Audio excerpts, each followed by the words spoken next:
বিজোড় খেজুর খেয়ে যেতেন। 1, 3, 5, 7, 9, 11 বিজোড় খেজুর। সেমাই টেমাই এগুলো খেতে পারে, সমস্যা নেই, কিন্তু সুন্নাত হচ্ছে খেজুর এবং বিজোড় খেজুর খেয়ে ঈদের মাঠে যেতে হবে। 2 নম্বর সুন্নাত কি? ঈদের মাঠে পায়ে হেঁটে যেতে হবে, পায়ে হেঁটে মাঠে।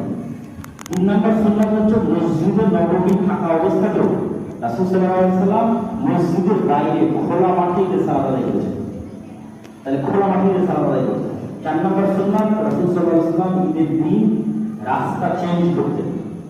যে রাস্তায় যেতেন ওই রাস্তায় আসতেন না, যে রাস্তায় আসবেন ওই রাস্তায় যেতেন না।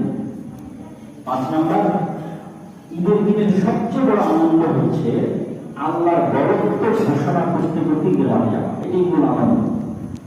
আল্লাহু আকবার, আল্লাহু আকবার, লা ইলাহা ইল্লাল্লাহ, আল্লাহু আকবার, আল্লাহু আকবার, ওয়ালিল্লাহিল হামদ।